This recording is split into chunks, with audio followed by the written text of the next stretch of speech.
कांग्रेस ने छेड़ा अभियान, 2023 के लिए बनाया प्लान, राहुल के लिए कांग्रेस का कैंपेन, शुरू किया मेरा घर राहुल गांधी घर अभियान। कांग्रेस नेता राहुल गांधी की संसदीय जाने के बाद इस पर जमकर सियासत हो रही है। देश भर के साथ ही मध्य प्रदेश में इसका असर दिख रहा है। कांग्रेस राहुल गांधी के बहाने एकजुटता दिखाने की कोशिश भी कर रही है। इसी कड़ी में अब कांग्रेस ने राहुल गांधी के लिए अभियान छेड़ दिया है। कांग्रेस ने मेरा घर राहुल गांधी घर अभियान शुरू किया है। जाहिर है कि नियम तो यही कहते हैं कि सांसदी नहीं तो बंगला भी नहीं, और राहुल को सरकारी बंगला भी खाली करने का नोटिस मिल गया है, जिससे कांग्रेसी आक्रोशित हैं। हालांकि कांग्रेस कैंपेन के जरिए यह संदेश देने की कोशिश कर रही है कि वो सब एक हैं। बिल्कुल, आप एकजुटता का परिचय है और राहुल गांधी हमारी पार्टी के वरिष्ठ नेता हैं। हर कार्यकर्ता का उनसे प्यार है। तो जिस व्यक्ति ने, जिसके परिवार ने 70 साल में इस हिंदुस्तान की खिदमत की है, उसे बनाने में इतना योगदान दिया और ये ध्यान नहीं किया कि उसे अपना घर भी बनाना है, तो आज अगर कोई तानाशाह सरकार उसे घर से बेघर कर रही है, तो एक एक कार्यकर्ता, उसके पास चाहे झोपड़ी हो, चाहे मकान हो, चाहे घर हो, वो चाहता है कि राहुल जी उसे अपना घर समझें और उसमें अगर आते हैं तो हमारे लिए बहुत खुशी की बात होगी। इधर बीजेपी राहुल गांधी के बहाने कांग्रेस की घेराबंदी कर रही है। बीजेपी राहुल पर हुई कार्रवाई को एक तरफ सही ठहरा रही है तो उनके बयान को ओबीसी के अपमान से जोड़ रही है। वहीं बीजेपी ने तो कांग्रेस के कैंपेन को लेकर सीधा हमला बोला है कि ये राहुल गांधी जी के लिए मेरा घर राहुल का घर कैंपेन चला रहे हैं। इतने साल सत्ता में रहे, कभी गरीब के लिए चलाया इनने? जैसे प्रधानमंत्री आवास पूरे देश में बन रहे, कभी कांग्रेसियों ने ऐसा कहा कि मेरा घर गरीब का घर या गरीबों के लिए घर बनना चाहिए?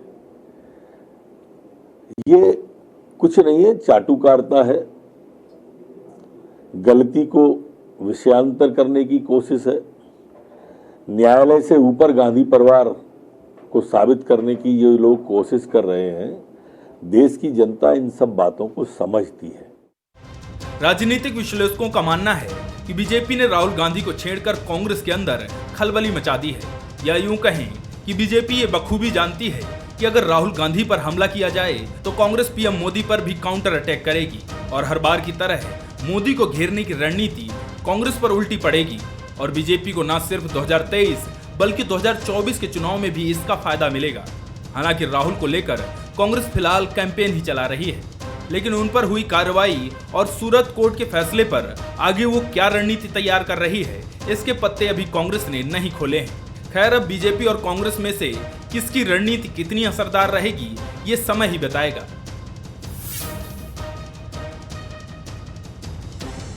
बंसल न्यूज के सवाल नंबर 1, क्या कांग्रेस का कैंपेन एकजुटता दिखाने की कोशिश है?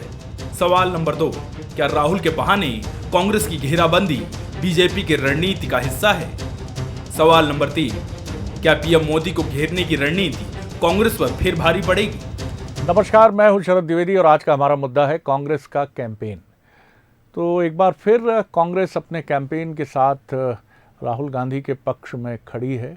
बहुत स्वाभाविक है ऐसा करना, और कांग्रेस की रणनीति का सिरा जिस तरफ जाता हुआ दिख रहा है कि वो इस मसले को लेकर न सिर्फ बीजेपी को टारगेट करने की कोशिश कर रही है, बल्कि राहुल गांधी जी के पक्ष में एक सहानुभूति की लहर भी लोगों के मन में पैदा करने की एक कोशिश उसकी नज़र आती है। दूसरी तरफ बीजेपी ने भी इसके सियासी सिरों को टटोल कर इसको ओबीसी की तरफ मोड़ा है, और राहुल गांधी के मसले पर जैसा उसका स्टैंड है कि ये कानून है और कानून ने अपना काम किया है, जिस तरह का कानून जनप्रतिनिधियों के लिए है उसी के तहत राहुल गांधी के खिलाफ जो भी एक्शन हुआ है वो कानून सम्मत है, संविधान सम्मत है। और दूसरी तरफ ओबीसी को लेकर जिस तथाकथित अपमानजनक भाषा का प्रयोग राहुल गांधी पर आक्षेपित है, आरोप है उनके ऊपर, उसको लेकर भी बीजेपी ने एक कैंपेन शुरू किया है। राहुल गांधी के पक्ष में कांग्रेस के कार्यकर्ता घर कैंपेन के साथ सामने आए हैं और इसके ज़रिए उनका कहना है कि राहुल गांधी का कोई घर नहीं है। ऐसे में सरकारी बंगले से बेघर होने का नोटिस मिलने के बाद पूरे देश में जो कांग्रेस के कार्यकर्ता हैं उनका घर राहुल गांधी के लिए खुला है। जाहिर तौर पर ये एक भावनात्मक मुद्दा बनाने की कोशिश है। कितनी कामयाब होगी कांग्रेस कह नहीं सकते हैं, क्योंकि क्या ये बीजेपी की उस रणनीति की तरफ भी कांग्रेस जा रही है जिसमें बीजेपी ये चाहती है कि राहुल गांधी सेंट्रिक कार्यक्रम में कांग्रेस लगातार आगे बढ़े, और शायद बीजेपी ऐसा मानती है कि राहुल गांधी पर केंद्रित कार्यक्रमों का लोगों पर असर इसलिए नहीं होगा कि वो व्यक्तिगत जो कैंपेन होते हैं उनसे वो बहुत ज़्यादा प्रभावित नहीं होती है। बहरहाल ये बीजेपी की सोच हो सकती है, जनता क्या सोचती है ये जनता अपने रिएक्शन से बताएगी। आज हम इसी पर बात करेंगे और जो मेहमान हमारे साथ हैं उनसे मिल लीजिए। हमारे साथ हैं अब्बास हफीज़ साहब, बहुत स्वागत करता हूं। कांग्रेस के उपाध्यक्ष हैं, मीडिया विभाग के, युवा नेता हैं, मीडिया सेवी पर्सनैलिटी हैं। पंकज चतुर्वेदी जी हैं, प्रवक्ता हैं बीजेपी के और मोटिवेशनल स्पीकर हैं, राइटर हैं, बहुत स्वागत करता हूं उनका। मनोज सैनी है, executive editor, political editor. Manoj, पहली टिप्पणी आपकी। व्यक्तिगत कैंपेन नेताओं को लेकर जब चलते हैं तो जाहिर तौर पर नेताओं की लोकप्रियता का भी परीक्षण हो जाता है, और कई बार ऐसा भी होता है कि जैसा शायद बीजेपी सोच रही है कि जितना वो राहुल गांधी की तरफ कांग्रेस को ले जाएगी उतना उसको भी मौका मिलेगा कांग्रेस पर हमला करने का, और शायद वो ये भी मान रही है कि जितना राहुल केंद्रित होगा ये पूरा मामला उतना ही कहीं कुछ एग्रेसिव बयानबाजी का भी सिलसिला कांग्रेस से शुरू होगा, खासतौर से प्रधानमंत्री को लेकर, और उसका फ़ायदा मिलेगा। ये तो बीजेपी की सोच है, लेकिन लोग क्या सोचते हैं और क्या वाकई उनके मन में इसको लेकर चिंता है, सहानुभूति है, ये भी जनता के ऊपर है और वो बताएगी समय आने पर। आप किस तरह देखते हैं इस पूरे कैंपेन को और उसके इम्पैक्ट को? देखिए, दोनों तरफ से ही है। यदि आप भारतीय जनता पार्टी ये सोच रही है कि राहुल का जो कैंपेन है वो बढ़ता रहे और जितना बढ़ेगा उतना राहुल वर्सेस मोदी हो जाएगा, लेकिन कांग्रेस भी इसी में खुश है कि वो भी चाहती है कि मोदी वर्सेस राहुल हो जाए, और वो उसी कैंपेन की तरफ बढ़ती हुई नजर आ रही है। आपको याद होगा शरद जी, मैं भी चौकीदार हूँ, ये उस समय जब मसला काफ़ी गरमाया था, और उसके बाद फिर हर एक भारतीय जनता पार्टी के कार्यकर्ता ने ये लिख लिया था अपने ट्विटर पर, बाकी अकाउंट्स पर, कि मैं भी चौकीदार हूँ, और वो खूब चला, और उसका लाभ भी ये मिला कि जो उम्मीदें नहीं थी बाकी विपक्षी दलों को, उससे कहीं ज़्यादा वोटों से जीतकर ज़्यादा सीटें लेकर भारतीय जनता पार्टी मोदी की सरकार 2019 में बन गई। ये भी उसी तरह का कैंपेन है, लेकिन ये कैंपेन कोई कांग्रेस की तरफ से तय नहीं किया गया, बल्कि मैसेज ये देने का प्रयास है कि खुद अपने तरीके से उसको बनाया जाए और एक एक कार्यकर्ता ये कैंपेन को आगे बढ़ाए कि यदि राहुल के पास घर नहीं है तो मेरा घर राहुल का घर है, यानी राहुल के प्रति संवेदना, राहुल को अपने साथ जोड़ना।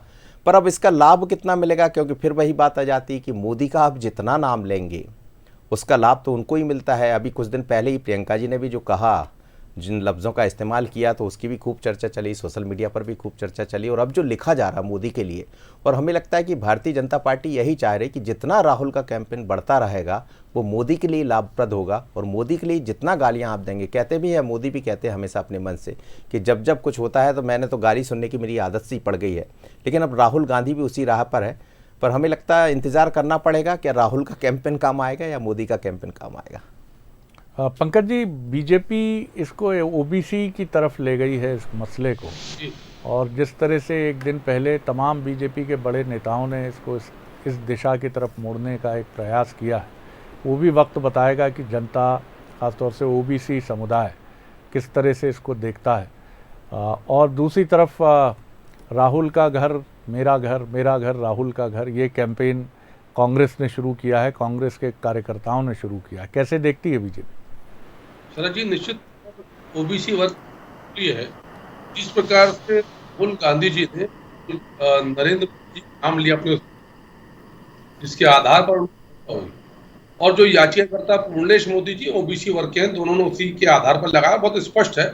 और राहुल गांधी जी नाम लेकर कहा, प्रधानमंत्री जी का नाम था, और फिर सारे मोदी संघ की बात करें तो निश्चित तौर पर ओबीसी वर्ग का विषय तो है, लेकिन शरद जी ये भी देखने लायक विषय है कि वो राहुल गांधी, कांग्रेस पार्टी की अब राजनीति देखिए, राहुल गांधी को नेशनल हेराल्ड के मामले में भ्रष्टाचार के केस में जब न्यायिक संस्थाओं के समक्ष जाना पड़ता है, पूरी कांग्रेस प्रदर्शन करती है।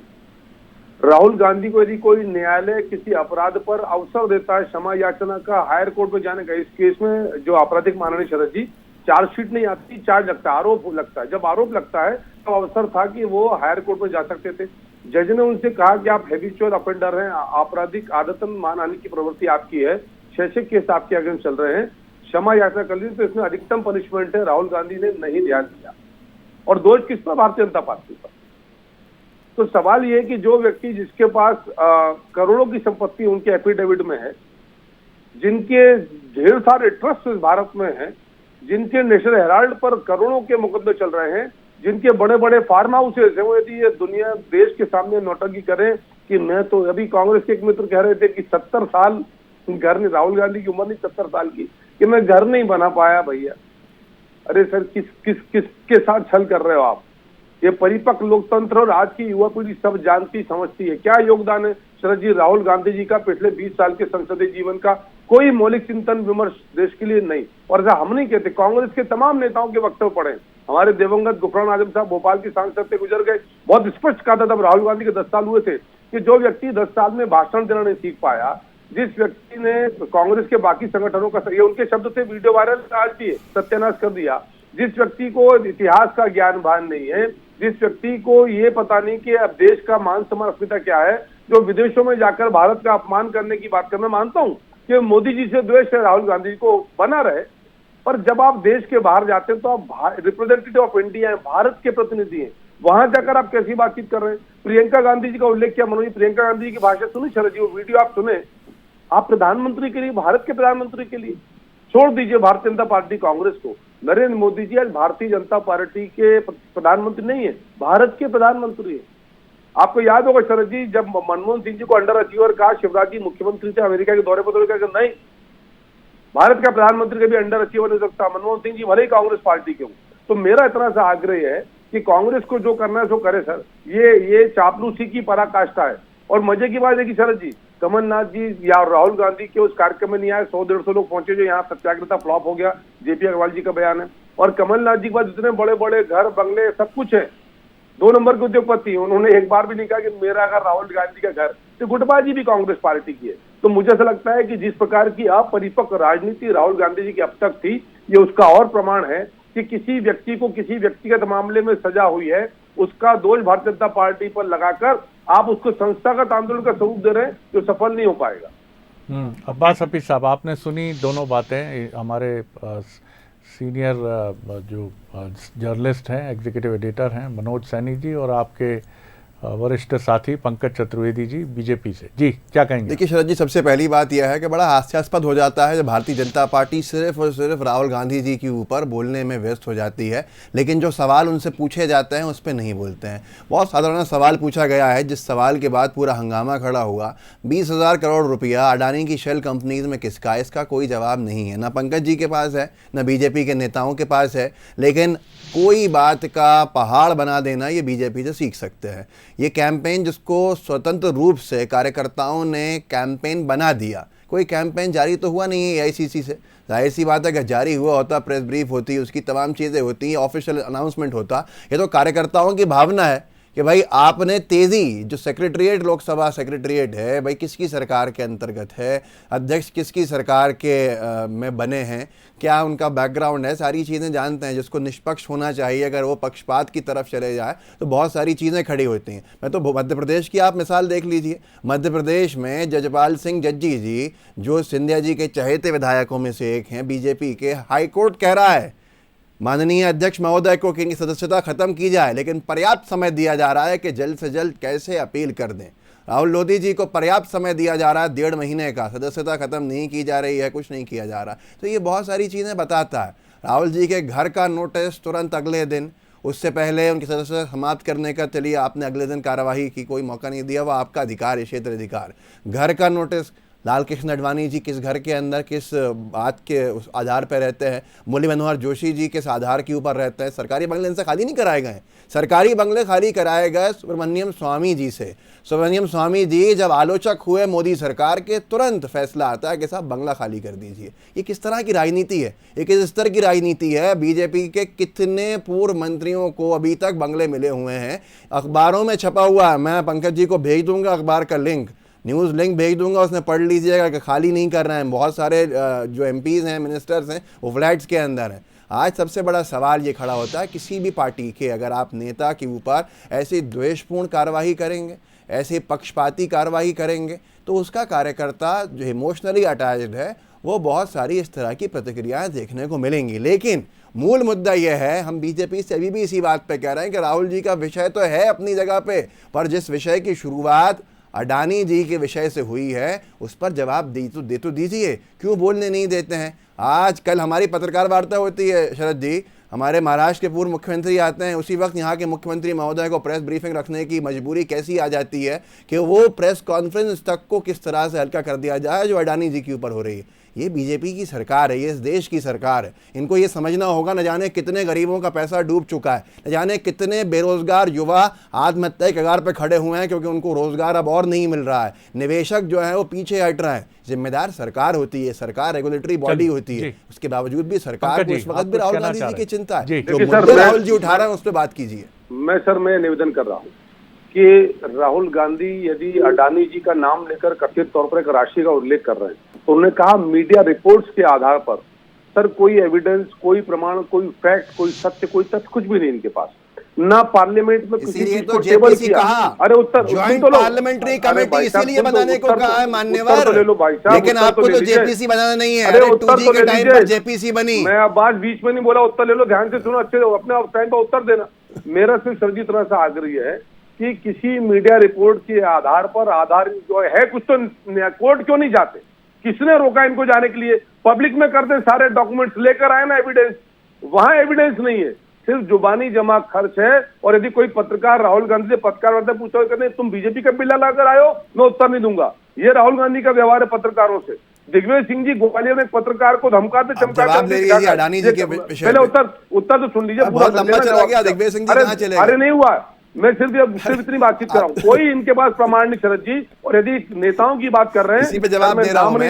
अडानी जी ने कहा था कि मैं नाम नहीं लेना चाहता, मध्य प्रदेश अदालत के अंदर मानहानि के मुकदमे में खींचूंगा, आज तक उन्होंने मुकदमा नहीं किया। ज्वाइंट पार्लियामेंट्री कमेटी का जो उद्देश्य होता है वो इसीलिए तो होता है पब्लिक में लाओ भाई, बीजेपी की सरकार। क्या आपको कौन है अडानी जी? आपको क्यों चिंता हो रही है? इतना बड़ा स्कैम अगर सामने दिखता है, इतने बड़े आरोप लग रहे हैं, शेयर बाजार पूरी तरह से टूट के गिर चुका है, कितनी पब्लिक एंटरप्राइजेस का पैसा आधा हो चुका है, जो इस गरीब जनता का पैसा था, लेकिन आप जेपीसी के पीछे हट गए। आप ज्वाइंट पार्लियामेंट्री कमेटी की रिपोर्ट चाहते ही नहीं, जांच चाहते नहीं है। अरे पार्लियामेंट इन्वेस्टिगेट करेगा ना। मनमोहन सिंह जी की सरकार ने 3 बार बनाया जेपीसी। ये मसला राजस्थान में उनका बीजेपी जिस तरह से काम कर रहे हैं ना, वो जिसकी बात हम पहले भी कर रहे थे जी, कि क्या बीजेपी की स्ट्रैटेजी इस मसले पर यही है कि राहुल जाहिर तौर पर कांग्रेस के लिए एक बहुत संवेदनशील विषय है, उनके टॉप लीडर की बात है, और एक के बाद एक घटनाएं, क्योंकि ये मौका कांग्रेस के लिए बहुत संयम रखने का भी है। जिस तरह से राहुल गांधी अभी तक अपील में नहीं गए हैं, जाहिर तौर पर कांग्रेस भी कुछ सोच रही है, या तो वो बहुत पुख्ता स्ट्रैटेजी के साथ कोर्ट में जाने के लिए सोच रही है, या ऐसा भी कहा सुनने में आ रहा है कि हो सकता है वो अपील ना करें कोर्ट में जाने की, और इस पूरे मसले को जिस भी अंजाम तक ये जा रहा है वहाँ जाने के लिए तैयार रखें। लेकिन इस पूरे मसले पर क्या कांग्रेस को, क्योंकि कार्यकर्ता और नेता जब क्षुब्ध होते हैं किसी भी पार्टी के हों, तो वो अपने प्रतिपक्षी पर कुछ ऐसी अमर्यादित भाषा और ऐसी टिप्पणियां कर ही बैठते हैं जिसका कहीं ना कहीं फ़ायदा तो कुछ नहीं होता, नुकसान हो जाता है। इस मसले पर क्या आपको लग रहा है कि कांग्रेस को बहुत संयम रखना होगा इस विषय पर कि ये कहीं प्रधानमंत्री नरेंद्र मोदी की निंदा, उनके प्रति अपशब्दों के प्रयोग, और कहीं किसी ऐसे रूप में न चला जाए जिसमें ऐसा लगे कि कांग्रेस इस बात से बहुत विचलित है कि घर खाली करा लिया गया, सांसदी चली गई, और बीजेपी कहीं ना कहीं आरोप जो कांग्रेस का है कि प्रतिशोध की राजनीति कर रही है। देखिए, कांग्रेस ये भले कहते रहे कि हमने जिनको चोर शब्द का इस्तेमाल किया है वो नीरव मोदी और बाकी लोगों के लिए किया, पर आप देखिए जब भी कांग्रेस का कोई आंदोलन या बाकी चीज़ें दिखाई दे रही है तो उसमें बहुत सारी आपको आवाज़ें सुनाई देती रहेंगी, वो मोदी को कहते नज़र आते हैं। और यही भारतीय जनता पार्टी चाह रही है, जो समझ आ रहा है कि आप कहते रहिए मोदी के प्रति। शरद जी, आप देखिए, आप कह रहे हैं कि मेरे पास घर नहीं है, जब कांग्रेस का महाधिवेशन हुआ रायपुर में, तो राहुल गांधी ने ये बात उस मंच से जिक्र की थी, मुझे याद है, मैं भी वहाँ मौजूद था। और उन्होंने उस घटनाक्रम का जिक्र किया था जब स्वर्गीय राजीव गांधी जी की मृत्यु हो गई, और उसके उपरांत उन्होंने अपनी माँ से ये कहा, उन्होंने जिक्र किया था कि माँ अब हम कहाँ जाएंगे जब घर खाली कर देंगे, तो क्या हमारे पास घर नहीं है। अब लोगों को सोचने में बड़ा अलग लगेगा, क्योंकि लगातार आप देश की कमान संभालते रहे हैं, आपके पास एक घर नहीं है, आम जनता नहीं सोच पाएगी। नोटबंदी का मुद्दा आपको याद होगा, जब नोटबंदी सामने आई तो ये कहा गया कि नोटबंदी गलत हुई, लेकिन आम जनता ने उसको नोटबंदी मोदी से जोड़ दिया कि वो बड़े लोगों पर कार्रवाई करना चाहते, तो वो जनता से जुड़ गए। लेकिन बड़ा सवाल ये है, क्या राहुल गांधी घर नहीं होने की बात को लेकर जनता को जोड़ पाएंगे? उनके कार्यकर्ता जोड़ रहे हैं, बड़े नेता कितने सामने आ गए, किसने ये कह दिया कि घर नहीं है, मेरा घर आपके लिए? दिग्विजय सिंह जी की तरफ से जरूर ये बात आई थी। तो ऐसी तमाम तरह की चीज़ें हैं, और भारतीय जनता पार्टी यदि इस तरफ बढ़ी है तो निश्चित रूप से वो भी एक रणनीति का हिस्सा है कि आप बढ़ते जाइए, आप कहते रहिए कि आपके पास घर नहीं है, पर लोगों को बीजेपी ये बताती रहेगी कि 70 साल में इनके पास घर नहीं है। क्या आप ये सोच पा रहे हैं? या आपको क्या लगता है कांग्रेस की क्या स्ट्रैटेजी, किस तरह से उसे आगे बढ़ना चाहिए? देखिए, कांग्रेस तो बढ़ा रही है, और कांग्रेस को मुझे नहीं लगता है कि घर नहीं है, इस तरह की बातें बाकी जो कैंपेन लोग कर रहे हैं ये जनता के गले नहीं उतरेगा। दूसरी बात ये है कि जैसा राहुल गांधी की अब जो खबरें भी आ रही, जिसका आपने भी जिक्र किया, कि आने वाले दिनों में शायद कांग्रेस इस लाइन पर बढ़ने वाली कि इसको चलाते रहे। और एक और चीज़ शरद जी समझिएगा, कर्नाटका में चुनाव है, दूसरी तरफ भारतीय जनता पार्टी ने आपको यहाँ उलझा दिया, वो वहाँ जाकर अपना प्रचार भी कर रहे हैं। तो आप देखिए, एक तीर कई निशाने हैं, लेकिन हमें लगता है धैर्य के साथ कांग्रेस को आगे बढ़ने की जरूरत है। जी अब्बास साहब, एक छोटी टिप्पणी फिर मैं शरद जी, आपने एक बात कही कि अपील को लेकर जो बात चल रही है कि अपील, कल पृथ्वीराज सावंत जी ने एक बड़ी अच्छी बात उसके ऊपर जवाब भी दी कि गुजराती भाषा के अंदर एक लंबा ऑर्डर आया, उसको ट्रांसलेट किया जा रहा है, पूरी टीम लगी हुई है और अच्छे तरह से ही उसको आगे रखा जाता है। किसी चीज़ को जल्दबाजी में किसी और भाषा का अनुवाद हुए बिना शायद अपील में जाना इतनी जल्दी संभव नहीं रहा है कि 1-1.5 दिन में, और ये बात बहुत अच्छे से बीजेपी की सरकार में बैठे लोग भी जानते हैं। तो मैं बात सिर्फ इशारों में कहता हूँ इस बात को, और यहीं पर अपनी बात को ख़त्म करता हूँ कि द्वेषपूर्ण कार्रवाइयाँ जनता को ये पसंद नहीं आती हैं। जी पंकज जी, कंक्लूड करूँगा। शरद जी, द्वेष कैसा सर, बहुत स्पष्ट है। कपिल सिब्बल जी ने कहा कि यदि किसी भी इलेक्टेड रिप्रेजेंटेटिव को उसके इलेक्टेड टेन्योर में यदि 2 साल या अधिक की सजा है, तो जो संबंधित सदन है, चाहे विधानसभा हो लोकसभा, वो उस आदेश की सिर्फ पुष्टि करता है। कोई निर्णय नहीं लिया लोकसभा अध्यक्ष में, उन्होंने पुष्टि करी है उसकी, उन्होंने पुष्टि करी है। हाईकोर्ट ने कहा सदस्यता रद्द कर दीजिए इनकी, आपने कब कराई? राहुल गांधी को यह अवसर था कि वो जब आरोप था सेशन सीजीएम कोर्ट में, वो हायर कोर्ट का जजपाल सिंह, तो ये बहाने बनाने की बात कर रहे हैं, कांग्रेस में ये बहानेबाजी कर रहे हैं। जो कार्य हुआ है वो विधि सम्मत है। मोहम्मद फैजल की मेंबरशिप गई एक महीने पहले, उनको स्टे मिल गया, दोबारा मेंबर ऑफ पार्लियामेंट है वो। तो राहुल गांधी जाए ना, न्यायिक संस्था की प्रक्रिया, न्यायिक प्रक्रिया दोष भारतीय जनता पार्टी का। बात कर रहे हैं, राहुल जी पर पूरे देश को मानहानि राहुल गांधी ने करी, आदतन मानहानि का कैसे हट जाए पूरा 7वां केस मानहानि का, भ्रष्टाचार के तमाम केस, उसके बाद बातचीत कर रहे हैं दोष बीजेपी का। अरे कर्म राहुल गांधी के, भाषा राहुल गांधी जी की खराब, और दोष भारतीय जनता पार्टी का, और फिर ये बच्चों से बात करें मेरे पास घर नहीं है। पंकज जी बहुत धन्यवाद, अब्बास साहब बहुत शुक्रिया, मनोज जी। महत्वपूर्ण सवाल यही है कि आखिर कांग्रेस की रणनीति क्या है इस मसले पर। अगर उसे सहानुभूति की किसी लहर का इंतज़ार है तो लड़ाई लंबी है, और फिर इस लड़ाई में ये भी कांग्रेस की रणनीति का हिस्सा होना चाहिए या हो सकता है कि वो इस मसले को कोर्ट में ना ले जाए और किसी भी अंजाम तक, चाहे वो राहुल गांधी जी के जेल जाने तक का विषय हो, वहाँ तक उसको ले जाए, जिसकी संभावना कम दिखती है। तो अगर ये मसला कोर्ट में जाता है, और जैसा एक संभावना ये भी जताई गई है कि उनको वहाँ से स्टे मिल सकता है, तो इन परिस्थितियों में क्या 1-1.5 महीने में वो सहानुभूति की लहर कांग्रेस डेवलप कर पाएगी जिसको लेकर वो ये सारा कैंपेन चला रही है? ये वो बड़े सवाल है कि कहीं ये बीजेपी ने, जैसा मनोज भी कह रहे थे कि कर्नाटक में चुनाव है, कांग्रेस को वहाँ से भी ध्यान बांटने की तरफ ले गई है।